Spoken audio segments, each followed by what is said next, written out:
With the Union Budget 2026-27 round the corner, defense spending is no longer about headline numbers alone. With the geopolitical shifts leading to unprecedented rise in uncertainty and challenges not just around the world but also South Asia, a substantial increase in defense allocation will be an imperative for Union Finance Minister Nirmala Sitharaman. Percentages point to the trajectory in the coming budget. In this fiscal, the defense allocation is around 1.9% of the GDP, the same as in 2024-25, but lower than earlier. India's defense expenditure as a percentage of gross domestic product has been on the wane for some years now.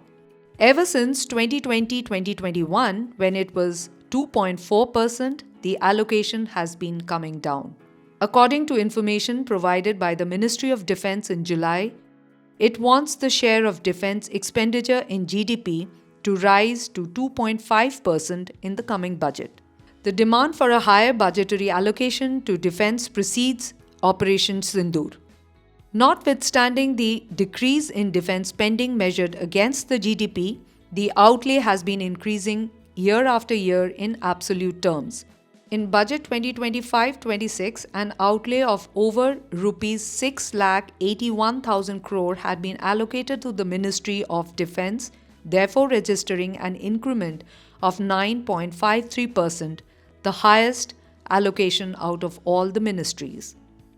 From this, Rs 1,80,000 crore, which is 26.43% of the total, will be allocated to capital expenditure of defensive services, lower than the previous year and also lower than 2023-24 allocations, where the capital expenditure was 29% of the defense expenditure.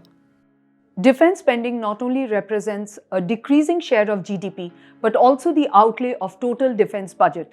A reversal of both of these trends is increasingly being recognized as necessary.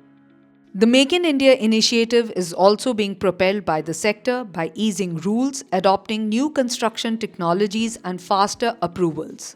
The focus is on cutting delays, improving quality, attracting joint ventures, and building India into a credible manufacturing and MRO hub.